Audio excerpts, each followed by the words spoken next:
Hello, everyone. Welcome back to another amazing episode, if I must say myself, of the Brave Entrepreneur podcast. I am your host, Jena Rodriguez, and I'm your brand and your business and brave strategist. And I just really love helping entrepreneurs get clear in their expertise, package it, price it, and profit from it, and really speak up in their business as well as scale. So that's what I'm about. But today we're going to have another amazing conversation about Justine Froelker. Did I say that correctly? You did. You did.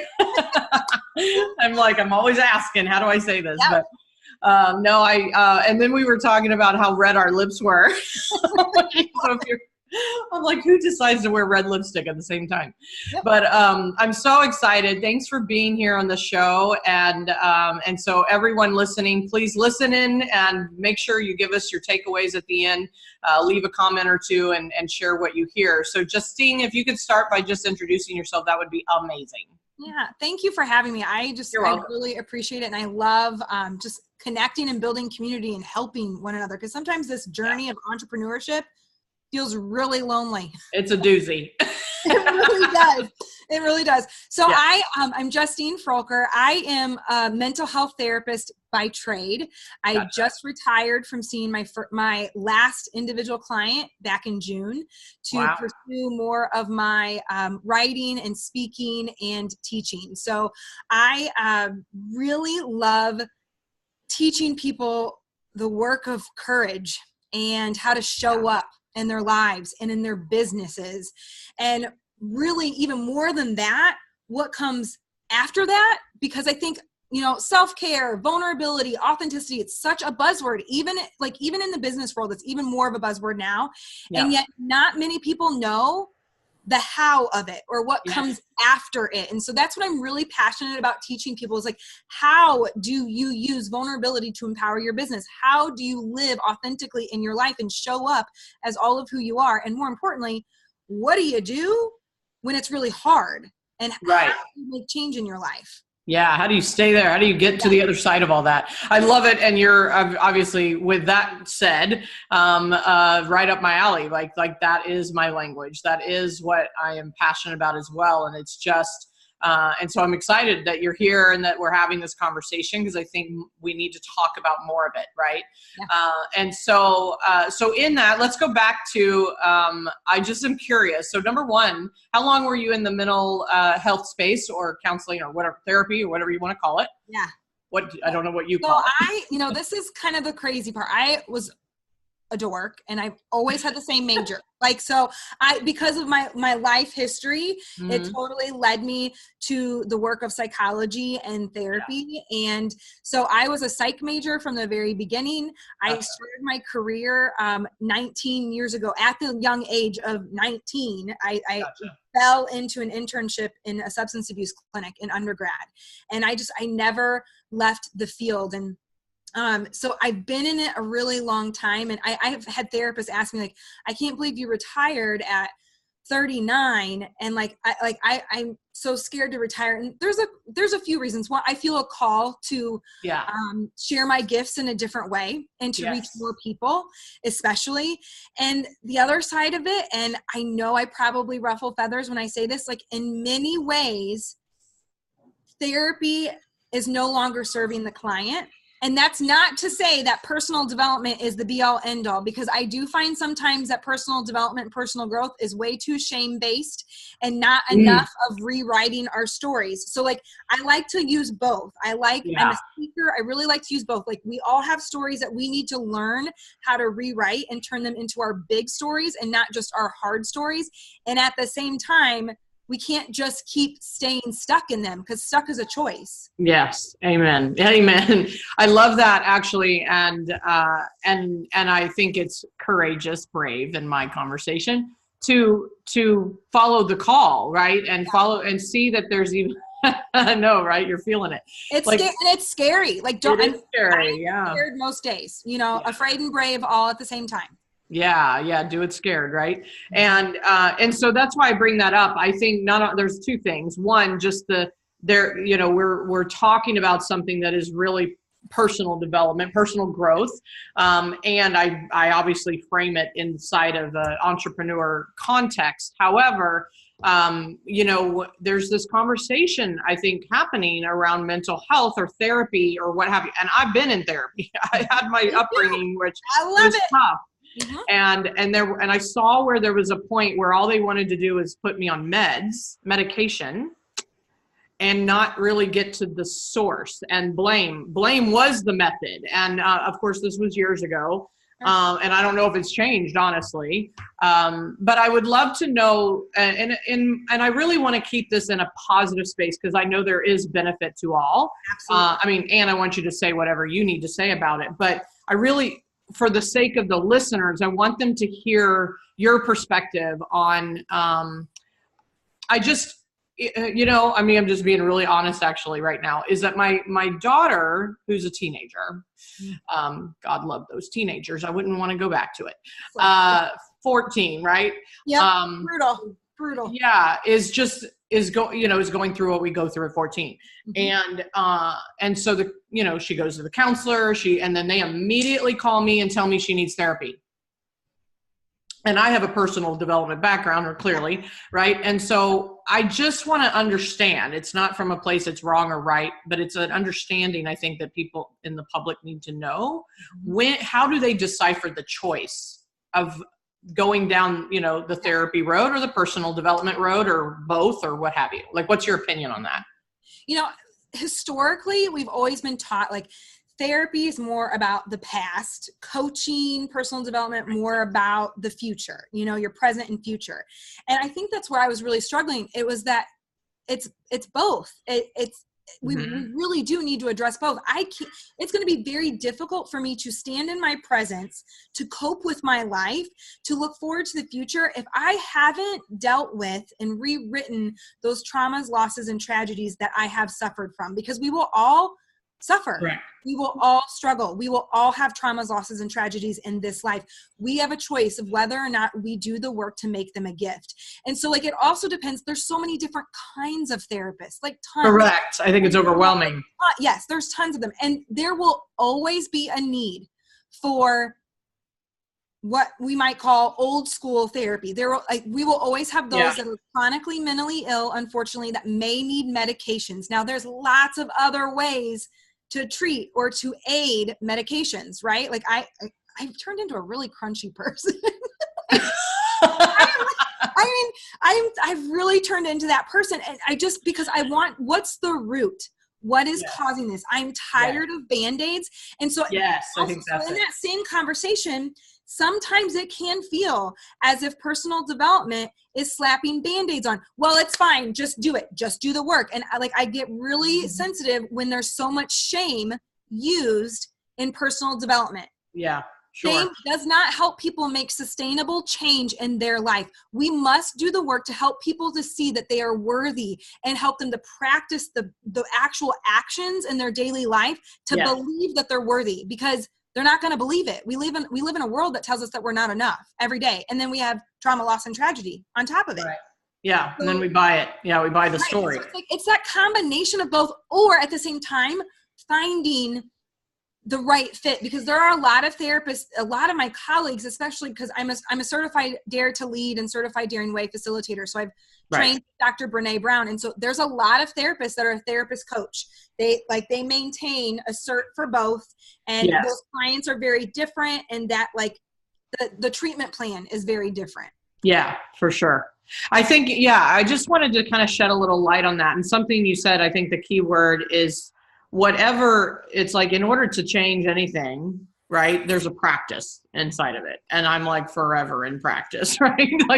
There is no ending. There is no destination. There's no, especially in personal growth or any shape. The work is never done. Yeah, it's never done. And so, so I think that's important for people to really hear, is that no matter what, it's a practice, and there is no Band-Aid technically. I mean, you can slap Band-Aids all day long, but it's not a permanent change without the practice. Right. Yeah. I love that. So thank you for, putting some light on that. And then, so let's go back to, I guess a little more of your story.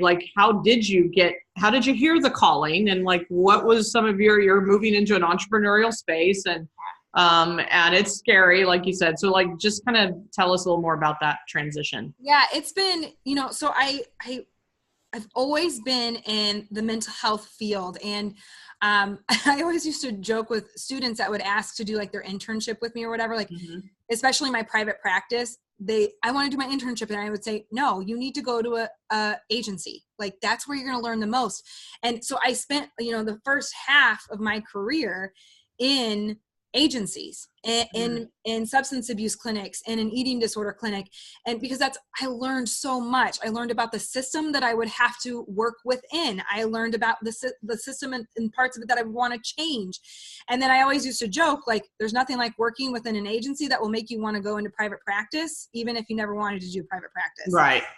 And so I was in private practice for 11 years. So that's an entrepreneurial space for sure. And as a therapist, we are definitely not trained for marketing, social media. None of the entrepreneurial stuff. And so I'm married to a CFO accountant, thank God. That is really not my strength either, like the whole books and all of that stuff. But that, like, we are a great complementary team.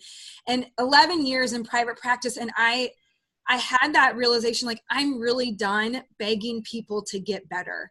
And one of my therapists at the time said, she goes, you don't have to work with suicidal clients anymore. Like, it is right. Give yourself permission to move on to your niche, to move on to what is your gift and your calling. And throughout that 11 years in private practice, towards the tail end of that, we went through an infertility journey. And so that's when we ended our journey without children. The money was gone and our hearts were broken. And so I had to dig my way out. I dug my way out by really, truly practicing the work that I had been teaching for years, through really working through my own shame and really discovering this gift that in my story, that I have this story that's pretty difficult for people to hear, and also creates this incredible space for someone to say, if she can do it, and there's something in that I know I can do it for myself. And I have this training and these skills and this language that I love teaching that's going to help you actually implement it. Yeah. And so that was like, it was kind of that space of like, I think I'm supposed to be done with clients. It's holding me back from truly writing, from having the flexibility to create content, to build the platform. And so we closed the private practice, and it's still lots of uncertainty, especially financially. So there's that whole process of, faith and trust and really answering the call. That's my word of the year is answer. I love it. Mine's listen and follow. Oh, I love it. Which is similar, like, here's me. Yeah, answer it. Yeah. Yeah, I love that. Maybe I should say listen and pick up the phone. Something. I love that. And so, yeah, thank you for sharing, because I know there's other people that can relate to that. And that's what this show's all about. I want it to be relatable, and for people to find their answers within it and listen and follow, right? And find the answers. And so what's been the bravest part of it all? Like, really, like, coming into the new business and the faith and the trust and all of those things. Like, I don't want to put words in your mouth. Like, what has been the bravest of all that? I think someone from the outside would say that my bravest was like closing the private practice. Yeah. And it's not that. The bravest part is this piece of is like standing in my truth of, I know that you think I'm just a therapist. Who's Justine if she's not the therapist? What do you mean you're not going to see clients? What do you mean? Like, you see a client, you get paid. Especially because I'm coming from a family that, like, that kind of old mindset. They really struggle to kind of understand. Even though my dad was an entrepreneur, but not in the world that we live in now. Yeah, it's still a little different. It is a little different. Unique. It's even to that point of like, I've done 2 TED Talks, and when I booked those TED Talks, a lot of comments that I got was, well, how much does it pay? Well, TED Talks don't pay. It's an impact. Yeah. Right. And so but they would value that speaking engagement that paid something versus a TED Talk. And it was kind of like, okay, I need you to, like, number one, I don't think that our the job has to be who we are. It's a piece of who I am. Mm-hmm. And I had to let go of that. And I still am letting go of that for sure. Like I'm not a traditional therapist anymore. Like that's really scary. I was in the field for 19 years. Right. Traditional mental health. And the way I'm doing things now, there would be some therapists that don't like it. And at the same time, I've seen more people change their lives since taking this huge risk. Yeah, and so I always talk a lot about the brave effect, which is actually going to be in my next book. And it's the ripple, and it's like when we stay brave and when we step into our brave and get our brave on, then it opens the door for others to also do the same. And so for you to like speak to us about the truth, like really stepping into your truth and what's right for you, and regardless of what everybody's thinking, your family and therapy, your community, and I think that's the true test. That's the practice of brave, right? It's are you going to do it anyway? And like, because it's aligned with you, it's what you're meant to do. And people may not understand why we do TED Talks, and they will eventually, when they see the impact it can have. Because it's a different model these days, right? Our world, and it's so funny. I work out of my home too, right? Like a lot of us entrepreneurs do now. And my neighbors have no clue what I'm doing in here. They have no idea how big the business is, how many virtual people I have on my team. Totally, that's so true. I mean, my husband the other day, he goes on Sunday when we went to church. He goes, "How long has a car been making that noise?" And I go, I don't know. I didn't drive last week, I don't think. I didn't drive last week. Let me see how many miles have gone up in my car. Right. Did I talk to lots of people last week? Yeah. Yeah. I saw them video, but no, I didn't drive. I know. I love this video opportunity. So thank you for sharing that. I think people, number one, it's like for you, it's not that long ago, right? The retirement per se, right. And for stepping into it. And so the word I heard was reinvention. So what is it that, like, kind of what's your perspective about reinvention? Because I'm sure you've helped a couple people do the same thing. And what do you feel like, maybe some tips or advice for people that are looking at reinventing? Yeah. Well, and it's, so the retirement's less than a year old. My first book came out 4 years ago. So I had started to build the platform and then I started my side gig, over 4 years ago. So that was kind of like on the side. And so it was like, that's an entrepreneurial's life, right? Like that. Yeah. Like multiple things, even though it's very important to have focus, I do believe in that. And also at the same time, we have to support ourselves.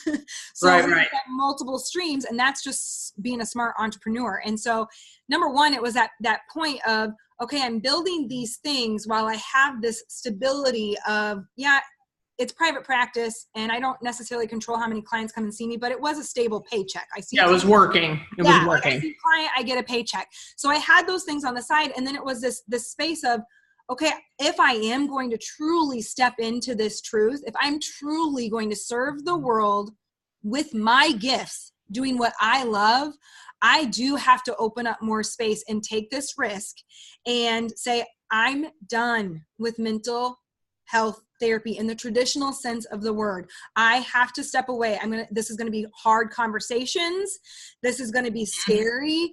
And I'm going to rewrite my truth, because the story that my brain makes up is, you can't do that. You see a client, you get paid. You guys can't afford to do this. What are you doing? You're a therapist. You've been doing this for a long time. You're really good at it.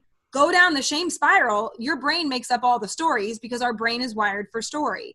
And so that reinvention, or what we call I call it rewriting, I'm going to rewrite my truth. I'm going to remind myself of what my truth is. And I think what so many people stuck is that you think that you have to believe the rewritten part of your story. You think that you have to believe your reinvention right now. And there's going to be days and definitely spaces that you don't believe any of this. You simply have to keep telling yourself and do the daily action. Yeah. I always say, I was talking to my clients this morning about brave action, and brave action is not tactical. It's not it's a beingness. It's like, what do I have to become, and what do I have to step into, and what reframes, I call it a narrative, it's like changing the narrative. And those are actions, even though they're not like, get the pen out and, or send an email or whatever. It's a tactical thing. Because that brave action can move us into more of our truth, right? We unfold it. And I think that was really brilliant. It's like, not necessarily, you may not believe all of it, right, but it's because but there's an inspired part that is talking to you going, this is what's this is your truth. Now step into it. Right. Right. So I love that. Number one, you've chosen. And the other question that just came up was when you were talking about hard conversations, or, first of all, just making the final decision that I'm done. How long, you may have been quick. I don't know. How long was it from that decision that you actually pulled the trigger? Oh no, I tried, I ignored and rationalized and made excuses for probably a good 6 months. And it was those last couple months. And when we made the decision, it was kind of like, I'm going to be done in 3 months. And the reason it had to be that is because some of these clients I've been working with for years. You got to give them a lead. So giving them that termination period. And yet at the same time, a lot of them knew it was coming. Like, a lot of them had been following me. They saw the platform growing. The new book was coming out. And so like they saw it. And so there was this piece of like, to take that risk and move forward. And I think one of the biggest parts is like, you're supposed to be uncomfortable. Right. If you're not uncomfortable, you're not doing it right. Yeah. You're staying comfy. Yeah, staying comfortable. But it's also, I think that we have to be careful too, that it's this nuanced discomfort. It's not this fear discomfort. It's a nuanced, brave discomfort. It's this this does not feel good to me anymore. And that, like, ultimately when we made that decision, I kept looking at Jen. I was like, I'm not a good therapist. Like once I'm there with them, I'm good. I love it. I'm in it. I'm present. I hate going to the office. I hate coming home. I hate doing my notes. And it's like, which means I'm not serving them. So not only am I not listening to my own truth, I'm not doing a great job. Yeah. And I'm not okay with that. That's not aligned with my values. Oh, that's interesting. Yeah. It's like, the things that I made some pretty big, hard decisions last year and having hard conversations, because I said they were going to be hard, because there was some fear of like what would change and all that. But it's like, you do know the truth. You know the answer. The answer is right in front of you. Like your motto, answer today, or for this year. And yet we want to ignore it, because it's like, oh no, that means I got to go do this, and fear and risk this. Right. And yet you'll start noticing possibly like, I don't like going to the office. I'm not enjoying it, even though it's like, I don't want to have the hard conversations. Yeah. And so, and thank you for sharing that. It's like that kind of, it's not necessarily overnight, but it's like, it starts knocking on the door. The whispers are starting to happen. And if we don't listen, it will smack us upside the head. It'll do it for us. It will several times if we won't listen, for sure. Yeah, I can appreciate that too. And I'd rather have the whisper than the 2x4. Yeah, sure. Me too. Me too. They really do hurt. No.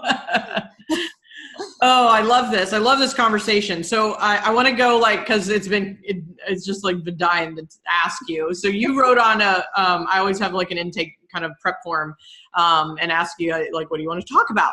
And one of the things you talked about was your weird, cool, amazing, hobby. So let's talk about that for a minute. Yeah. So, after our infertility journey ended and I was swallowed whole by grief, and I knew I had to dig my way out. I know the research, people who have hobbies are happier people. And so I've always loved butterflies. I've always loved them, to the point where I got a terrible tattoo at 19, on my hip, of a purple butterfly that doesn't even exist in nature. Seriously, the butterfly expert in me now hates that tattoo, but it's part of my history. It's fine. That's funny. we were like, okay, we have an acre of land in the middle of St. Louis, and we're right on the monarch highway. So the monarch butterfly population. So the migrating ones, the ones that migrate from Canada all the way down to Mexico. We've lost 90% of the monarch population in the last 25 years. New statistics of right now are that California monarchs will probably be extinct by 2025. So, wow. And that's kind of a different, they only migrate from the Rockies, but so they're their own little thing. But so we were like, okay, let's plant a garden.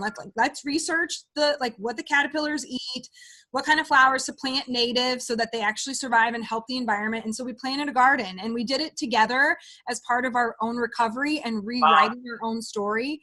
And it was the 4th of July. It'll be 5 years this July. We had not seen a monarch the entire first year.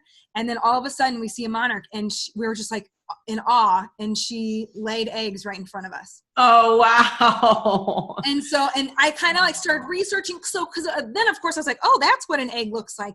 So I started researching it and realized that people were bringing them inside to help them. So statistically, only 1 to 5 out of every 100 monarch eggs laid in the wild makes it to a butterfly. Wow. That's it. They have a ton of natural predators like wasps and flies and stink bugs.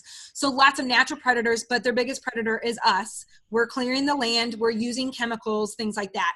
And so when we bring them inside, I have like really about 75 to 80% of mine make it to a butterfly. So cool. Because I try really hard to bring them in as eggs at the very beginning. So like it is, do I have time for this? No. And from July to October, it is, I get up earlier. It's part of my day. I go out and farm the eggs and go and collect them, try to find the caterpillars as young as possible. I bring them inside, and literally they're 4 weeks. They feed for 2 weeks as caterpillars, and then they're in the chrysalis for 2 weeks. And then I let them go. And it's just, I post all of it on Facebook, especially some of it on Instagram too. But like, it is this universal thing that everyone loves. I literally could write a dissertation on it at this point. Yeah. The reason I fell in love with it is like everything about their journey is about our own resilience. Like it is really, truly miraculous, even to the point, like just even one of the pieces as caterpillars, they crawl out of their own skin 4 times to grow, to like get bigger. But then they actually turn around and eat it. Yes, I've read this. Like, so I've written like it's a coloring book journal. Like it was a total passion project, but it's on Amazon. But like, I was like, this is amazing because we can't ever get rid of our past. We're not supposed to. No. It is our job though, to absolutely do the work to make it work for us and not against us.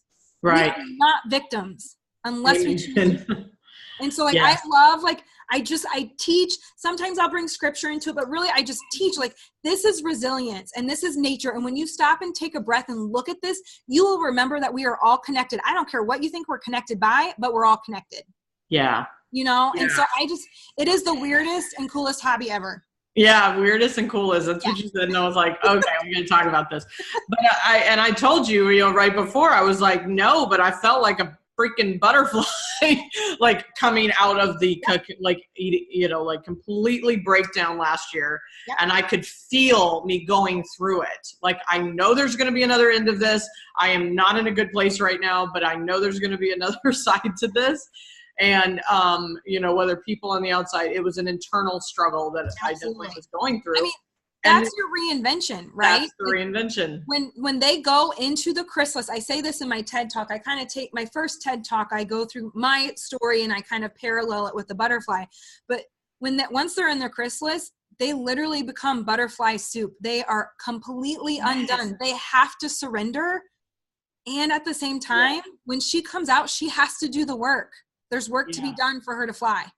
Yeah. And I love that. I mean, is it literally, is it saliva? What is it? I forget what it was that because it's like complete transformation of form. They have all the cells necessary in that tiny little egg. And they're, some researchers call them mirror neurons, kind of like we have mirror neurons, but they're like those like cells as a caterpillar turn into the leg of the butterfly. Like they become undone. And some of the researchers even say that they believe that they have memory of becoming undone. Wow. Emerging. Because there's really cool new research too. Like they're doing MRIs on the chrysalis and all of that stuff. Like there's really neat things. I mean, it's really cool. I mean, but they're so like, I keep getting sent the dang article about the California monarchs that like they're down to 1%. So that's crazy. It is crazy. And like someone's actually had the audacity to say to me, like, well, they're not as important as the bees. And I'm like, they're one and the same. The bees go, we're done. Like same. And the monarchs are like kind of the bees. Like, yes, no, we want the monarchs. I love butterflies too, actually. Yep. I just really do. And it is such a, metaphor for who we are as self-aware and I always talk about, conscious awareness versus unconscious awareness and stepping more into, choose which life you want to live. But yeah, like it's not about forgetting, like the butterfly is not forgetting.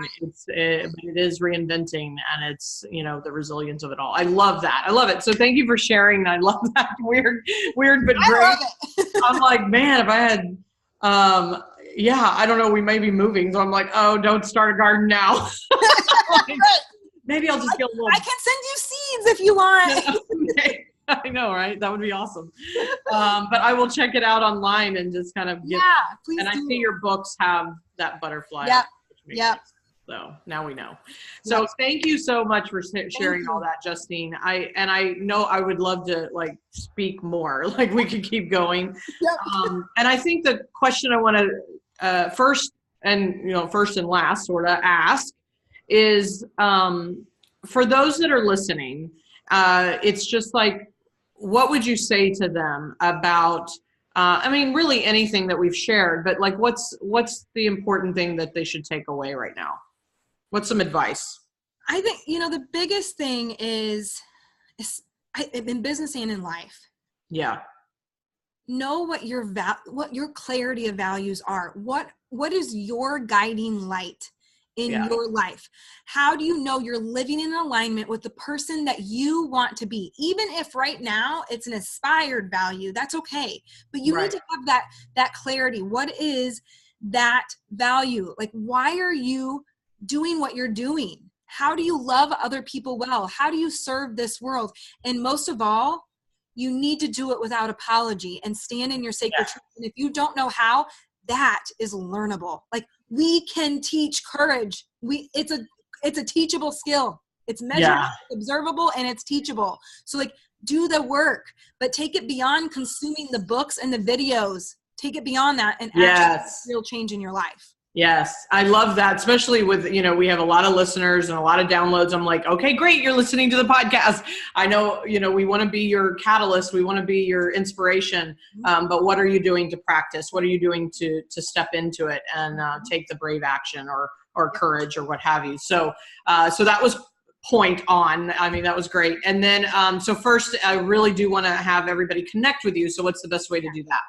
So easiest place to find me is my website, justinefroelker.com. So I'm pretty active on Instagram and Facebook. I have a personal and a public page on Facebook, but my website has everything curated there. I have someone interviewed me last week and she goes, I went down the rabbit hole of Justine content. I was like, oh yeah, there's no shortage of content.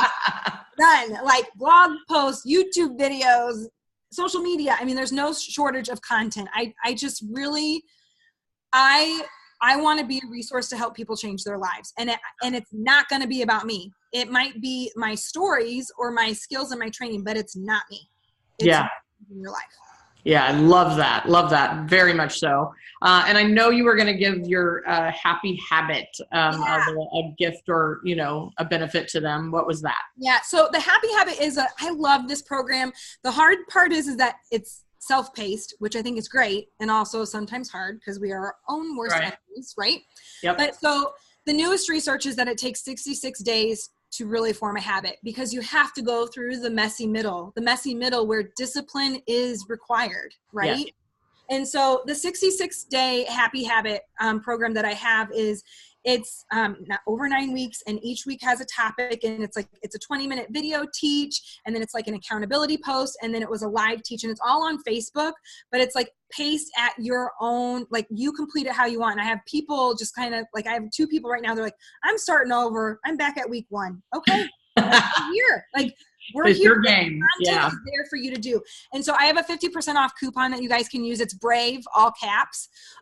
So I will, like, that gives you 50% off, 66 days of content. It's a lot of content. It's really, honestly, the most content I've ever shared in one place is in that Happy Habit program. And I love it. It's just that it's also really hard sometimes to see how much we stand in our own way. Oh, amen. Like all the time. Myself included, like literally even just today, someone was like, I'm back on track with my nighttime routine. I was like, yep, guilty here. Totally been scrolling in bed. I need to get back on track also. So yeah. Well, it was funny. I was talking to, again, one of my clients, we had a group call today, so that's why it's coming up so much. But for me, it's like, it's not about perfection. I'm a recovering perfectionist, by the way. So it's not like if you fall off the practice, like, it's not just like, oh, I'm bad at that, can't do it. It's just get back on, and just progress versus perfection. And what if all is perfection? What if that's the messy middle? What if that's what's required for you to be resilient? What if that is your monarch, right? So true. So true. I always teach it with, give yourself grace-filled permission to struggle. Yeah. And in that very next breath, you are practicing accountability and doing the actions to get back on track. Very good. Yeah. Love it. Love it. Love it. Love it. Oh my gosh. Okay. I can totally do a rabbit hole on Justine too. Anyway. So, okay. Final question.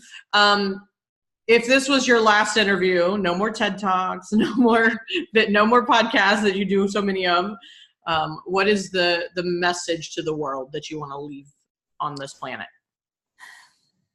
I hope that I am embodying this myself. And most importantly, I want to be teaching the world this, because the world needs more brave people.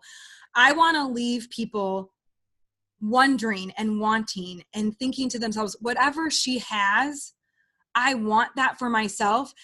More importantly, though, I know and believe I can get it for myself too. Like, I want to leave this world better. And so, and not from a comparison place, just from this place of like, I want to serve the world doing what I love. And so I want to make sure I'm living my truth within that. And more importantly, I want to be teaching people to actually do the work, because this world desperately needs more brave people. Yeah. Thank you. Yes, me too. I love that. And we need more brave people, whether you're an entrepreneur or not, it doesn't matter. Although that's what this show is called. It's all about the brave, right? So thank you so much, Justine, for being here. This has been brilliant. We'll have to have you back again someday and just kind of dive deeper into the conversation, see where you've gone and where you've grown. Thank you. Yes. That would be a great gift. And thank you so much for just being open and honest. And so for all of you listening, please, we know you're listening. I see the views, but I would love to know what you're thinking. And so would Justine. So please give us a review on iTunes. If you're watching the video, leave a comment. Just give us your feedback and what your biggest takeaway was, so that we can continue to speak more of that and support more people getting their brave on. So until then, let's go get brave, and I'll see you on the next one. Thanks. Thank you.